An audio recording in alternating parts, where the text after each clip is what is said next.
Bienvenido a Sabiduría para el Corazón. El Dr. Stephen Davey, pastor de la Iglesia Colonial y presidente del Seminario Teológico Shepherds, en la voz y adaptación de Daniel Cuquín, le invita a conocer más de la Palabra de Dios. Con Biblia en mano, acompáñenos en el estudio de hoy.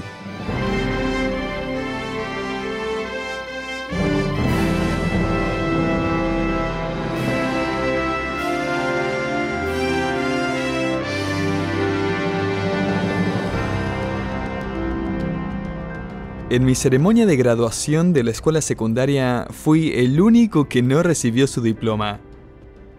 La verdad es que el colegio me había dejado participar en la ceremonia aunque no estaba listo para graduarme.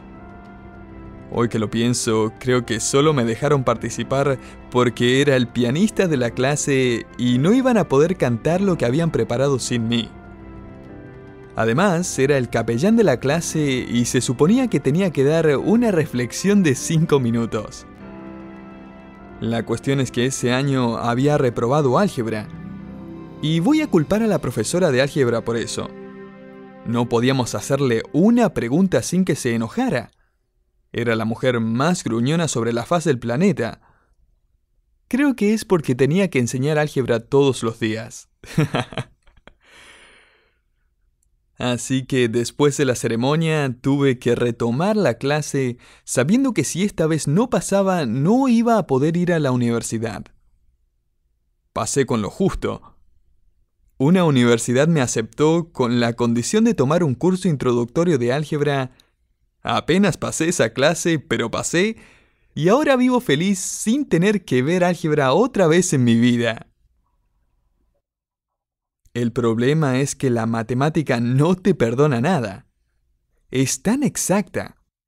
Solo hay una respuesta correcta y no te dan puntos si estuviste cerca de la respuesta.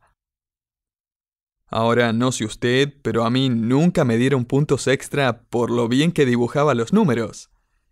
Nunca me dijeron, bueno, la respuesta es 320, pero mira qué lindo que escribiste el 14. Medio punto. No, solo había una respuesta. Y solo esa respuesta importaba. La verdad puede ser tan estrecha. En nuestros últimos programas hemos estado leyendo las cartas de otras iglesias, y en estas cartas hemos visto evaluaciones que podríamos comparar a una libreta de notas. Jesucristo está en el proceso de evaluar a su iglesia, calificando sus tareas y mirando cómo hacen sus exámenes, juzgando sus actitudes, evaluando sus intenciones. Él está en el proceso de enviarle su libreta de notas al liderazgo de la iglesia, para que toda la iglesia lo lea. Y me pareció fascinante que el análisis más extenso de parte de Jesucristo fue enviado a la iglesia más pequeña de las 7. Esta iglesia estaba localizada en un lugar relativamente insignificante para el Imperio Romano. De hecho, Plinio el Viejo, quien vivió en el primer siglo, una vez hizo una referencia a Tiatira y otras comunidades sin importancia. Sin embargo, en esta carta a la iglesia de Tiatira, en Apocalipsis 2, encontramos grandes e importantes verdades para nuestra vida. Jesucristo dicta en Apocalipsis 2:18 y escribe al ángel, el mensajero de la iglesia en Tiatira, el Hijo de Dios, el que tiene ojos como llama de fuego y pies semejantes al bronce bruñido, dice esto. Nuevamente, el Señor toma algunas de las descripciones de sí mismo que encontramos en Apocalipsis 1 y las reintroduce aquí para enfatizar ciertos aspectos de su carácter que la iglesia necesita recordar.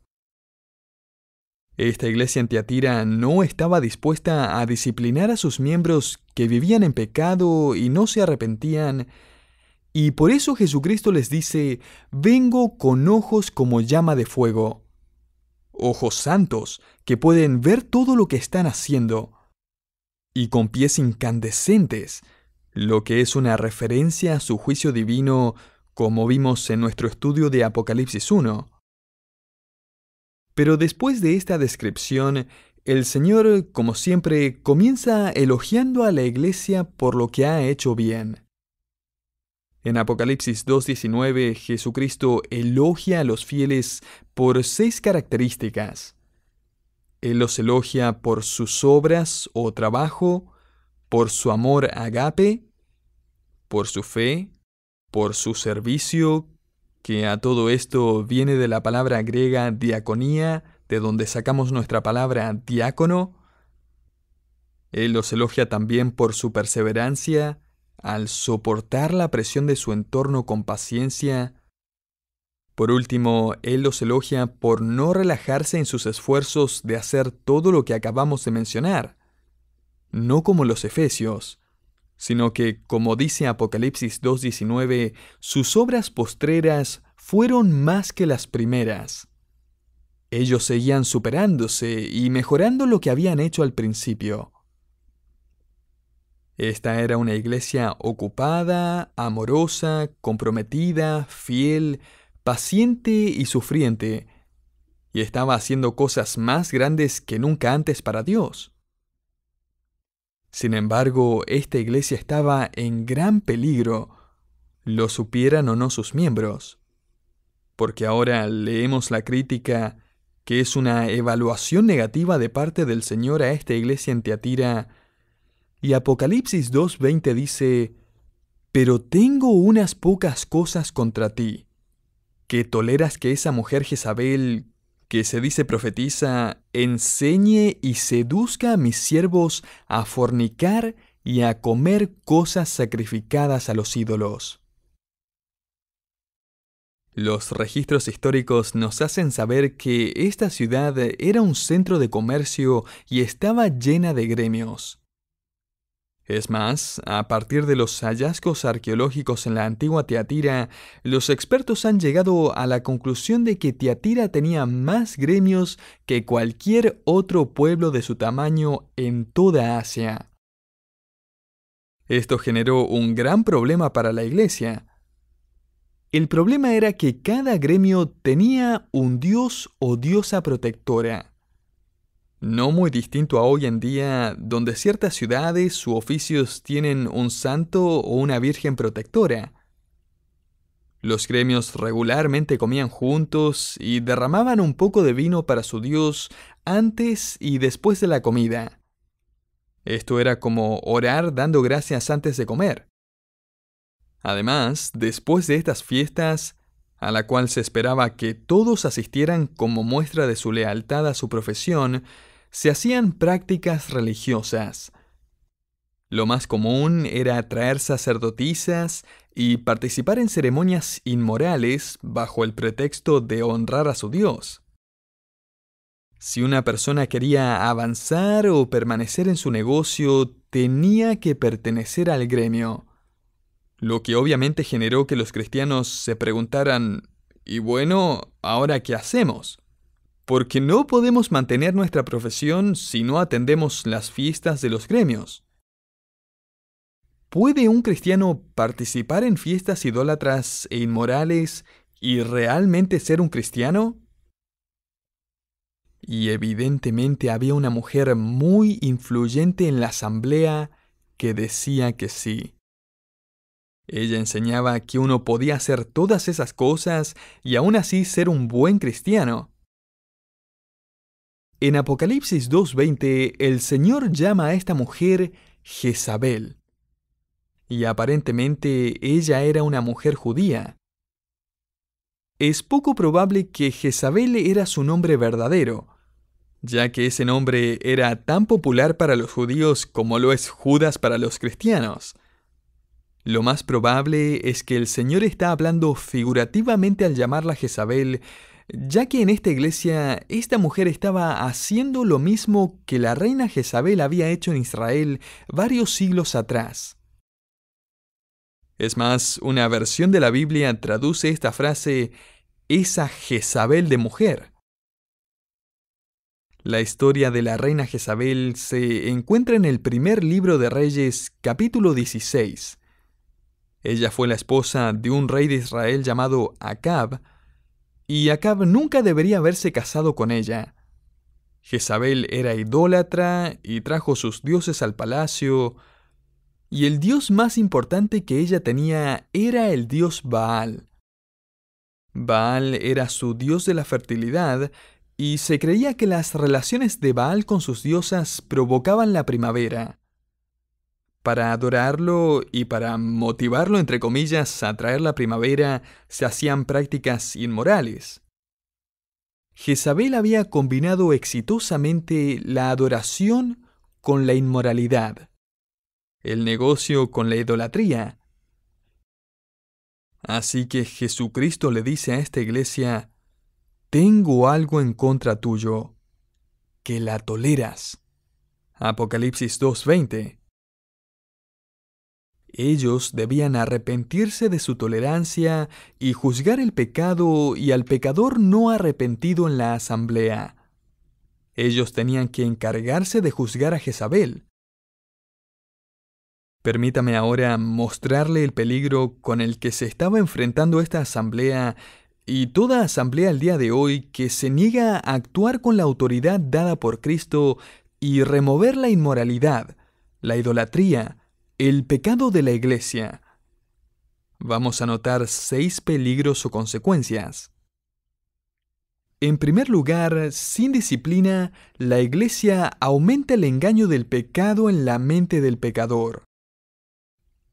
En otras palabras, si el pecado nunca es señalado y juzgado, el pecador puede creer que está haciendo las cosas bien.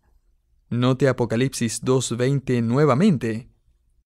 Ella se dice ser profetisa.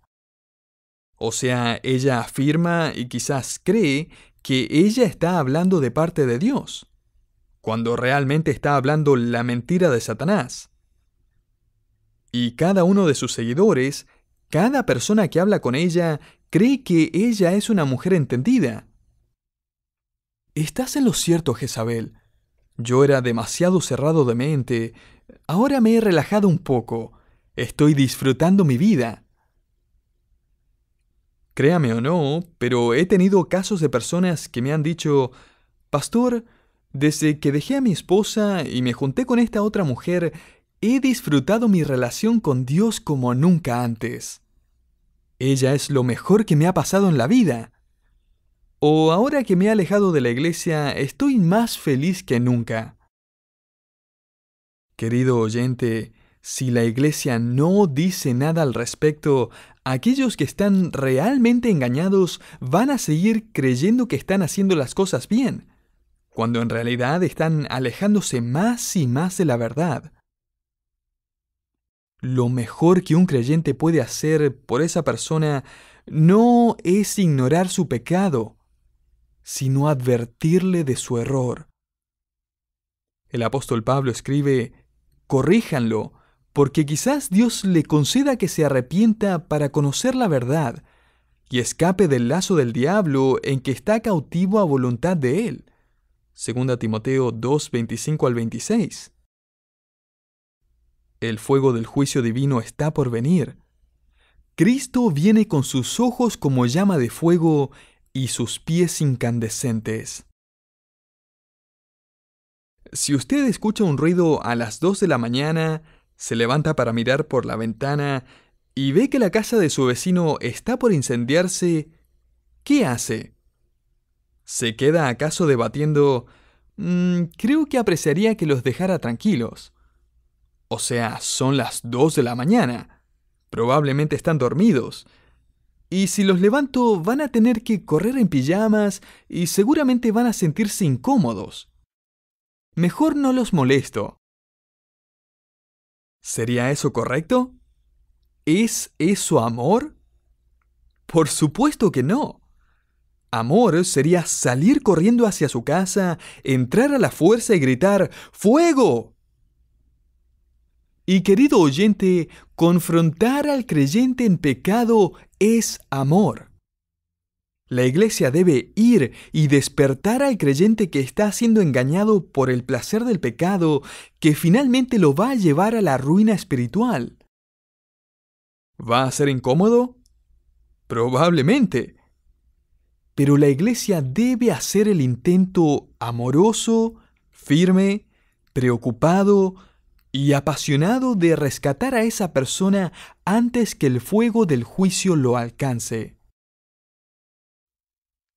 La segunda consecuencia de negarse a juzgar a Jezabel es que la iglesia estaba proveyendo una audiencia para la falsa doctrina. Apocalipsis 2:20 indica que Jezabel estaba enseñando en la asamblea. John MacArthur hace el interesante comentario que la iglesia estaba ya tolerando que una mujer le enseñara a la asamblea, lo que es una violación a 1 Timoteo 2:12, donde el apóstol Pablo claramente ordenó que las mujeres no podían ejercitar autoridad sobre la asamblea al enseñarle a los hombres. Y a todo esto, esta no es una regla machista, alguna reliquia del pasado cuando los hombres arrastraban a las mujeres de los pelos. Este es el diseño que Dios creó para organizar y ordenar la iglesia. No tiene nada que ver con el valor, la capacidad, el potencial o la superioridad de un sexo sobre el otro. Esto tiene que ver con el orden y los roles en el hogar y en la iglesia. El hombre tiene que rendir cuenta a Dios como el líder del hogar. Efesios 5:23. El hombre es por diseño de Dios el líder, el enseñador y la autoridad en la iglesia. 1 Timoteo 3:4-5. Una posible razón de que los creyentes en Tiatira estaban más abiertos a que esta mujer les enseñara es porque allí, en Tiatira, había un famoso santuario de adivinación que era presidido por una sacerdotisa. Es fácil deducir que muchos creyentes habían salido de ese contexto y al llegar a la iglesia, imagine que se encontraron con una mujer influyente que estaba enseñando en la asamblea. Lo más probable es que esta mujer estaba enseñando una doctrina dualista, que era muy popular en la antigüedad y se ha seguido enseñando desde entonces. Esta doctrina dualista enseñaba que Dios salvó nuestro espíritu, así que el cuerpo no importa. Podemos hacer lo que queramos con nuestro cuerpo, ya que el espíritu va a permanecer sin mancha. Jezabel estaba diciendo: pequen no más, hagan todo lo que quieran, vivan en inmoralidad, diviértanse en las fiestas del gremio, su espíritu está seguro en las manos de Dios. Así que, ¿para qué preocuparse por su cuerpo? Parecía una verdad profunda. Y vaya qué solución para este problema que enfrentaban los cristianos. Pero Apocalipsis 2:24 nos informa que esto no era más que otra mentira de Satanás. En tercer lugar, vemos que esta iglesia permitió que un pecador no arrepentido influenciara y promoviera el pecado en las vidas de otros. Nuestro Señor dice en Apocalipsis 2:20 que Jezabel estaba seduciendo sus siervos. ¿Puede imaginarse un pecado más grande que este? ¿Puede imaginarse la ira de Dios para con el hombre o la mujer que se levanta en la asamblea o en un ministerio y descarría a su rebaño? Jesucristo advirtió: si haces que uno de mis pequeños peque, te sería mejor que una piedra de molino se te fuera atada al cuello y fueras lanzado al medio del mar. Mateo 18:6. Y Juan escribe en Apocalipsis 2:20: Jezabel está enseñando y seduciendo a mis siervos para que practiquen inmoralidad sexual y coman de lo sacrificado a los ídolos. Así que no es de sorprenderse que Jezabel estaba en grave peligro de recibir el juicio de Dios. Note Apocalipsis 2:21. Allí Jesucristo dice: le he dado tiempo para que se arrepienta, pero no quiere. En cuarto lugar, esta iglesia terminó ayudando a que el pecador creyera que había logrado evitar las consecuencias del pecado. Pero sin embargo, las apariencias engañan. Note Apocalipsis 2:22, «He aquí yo la arrojo en cama». Tal como Jezabel en el Antiguo Testamento, esta Jezabel era una mujer no creyente cuyo deleite era tentar a los creyentes y hacerlos cerrar en sus mismos caminos. Ella había endurecido su corazón y había rehusado arrepentirse, y por lo tanto Dios terminó quitándole la vida. Pero si estas hubieran sido todas las consecuencias, esto no habría sido nada más que una buena advertencia para el resto de la iglesia. Sin embargo, hay una quinta consecuencia por tolerar a Jezabel. En quinto lugar, estos creyentes débiles no solo arruinaron sus propias vidas, sino que también corrían peligro de morir tempranamente. Juan escribe en Apocalipsis 2:22, «He aquí yo la arrojo en cama y en gran tribulación a los que con ella adulteran». Es decir, aquellos que habían seguido las enseñanzas de Jezabel aún podían arrepentirse y escapar el juicio de Dios. Sin embargo, si no se arrepentían, ellos también iban a morir prematuramente como Jezabel. El apóstol Juan también escribió acerca de unos cristianos que pecaron de muerte. 1 Juan 5:16. Ellos no quisieron arrepentirse de su vida de pecado y Cristo se los llevó prematuramente. Estos creyentes estarán entre aquellos que un día estarán de pie delante del Señor en la bema, el tribunal de Cristo, salvados por un pelo, como Pablo escribe en 1 Corintios 3, 13 al 14. Ellos van a estar frente a Cristo con las manos vacías, y el apóstol Juan escribió que ellos van a haber perdido no su salvación, sino su recompensa. 2 Juan 1:8. La última consecuencia de tolerar a Jezabel fue que esta iglesia se convirtió en un ejemplo de una iglesia que desagrada a Dios. Jesucristo le dice a los creyentes en Apocalipsis 2:23, «Y todas las iglesias sabrán que yo soy el que escudriña la mente y el corazón, y os daré a cada uno según sus obras». El Señor les dice, todas las otras iglesias van a saber qué pasa con ustedes por todos los funerales que van a empezar a tener. Tengo ojos como llama de fuego santo y mis pies están prontos para moverse en juicio contra el pecado. Ninguna iglesia querría esto. Y déjeme decirle, querido oyente, que la iglesia promedio tiene una reputación de tolerar el pecado. Me acuerdo que después de disciplinar a 2 hombres de nuestra iglesia que habían escogido vivir abiertamente en inmoralidad, recibí un montón de llamadas y correos. Pastores y líderes de varias iglesias vinieron a mi oficina para hacerme preguntas. Me llegaron correos de distintas partes del país y aún de otros países diciéndome, «Hemos escuchado lo que hiciste. ¿Cómo lo hiciste? ¿Cómo trataste con el pecado en la iglesia? ¿Cómo fue que disciplinaste a esas personas? ¿Y por qué?» ¿Qué reveló todo esto? Que la iglesia hoy no está juzgando a Jezabel. Ahora, como de costumbre, el Señor termina esta carta al desafiar a estos creyentes en Tiatira. Apocalipsis 2, 26 al 27 dice, «Al que venciere y guardare mis obras hasta el fin, yo le daré autoridad sobre las naciones, y las regirá con vara de hierro, y serán quebradas como vaso de alfarero». Esto claramente es una referencia al reino milenial, ese periodo de 1000 años donde Cristo reinará sobre la tierra. Cristo va a volver con su iglesia y va a establecer su reino con capital en Jerusalén. De esa forma, Cristo se va a sentar sobre el trono de David y cumplirá las promesas y las profecías del Antiguo Testamento que todavía faltan por cumplir. Y nosotros reinaremos juntamente con Él.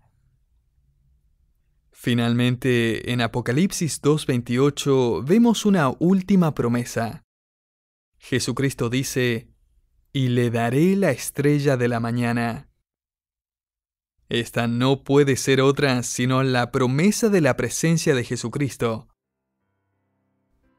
Es maravilloso poder recibir una carta de nuestro amado Señor. Sin embargo, un día vamos a poder poner estas cartas a un lado porque vamos a tener al Señor mismo con nosotros, en persona, quien es la resplandeciente estrella de la mañana. No tenemos la menor idea de lo glorioso que será reinar con Cristo. No puedo siquiera imaginármelo. Y sin embargo es una realidad. Su palabra se hará realidad. Esta carta termina con la ya conocida pregunta: ¿está escuchando? Aquel que tiene oídos para oír, oiga lo que el Espíritu dice a las iglesias. Querido oyente, ¿ha sido esta una advertencia para usted el día de hoy? ¿Está arriesgando su vida al no arrepentirse de su vida de pecado? ¿Está viviendo una vida que Cristo no va a recompensar? ¿Está siguiendo la influencia de personas que lo animan a pecar y sabe que no es correcto? Permítame animarlo a que se arrepienta. Tome un vistazo hacia dónde va. Dé media vuelta. Cristo le está dando tiempo para arrepentirse, tal como se lo dio a los creyentes en Tiatira. Pídale al Señor que lo perdone de ese pecado que está guardando, de esa vida que está llevando, de esa reputación que está construyendo. Dígale: Señor, tengo oídos para oír.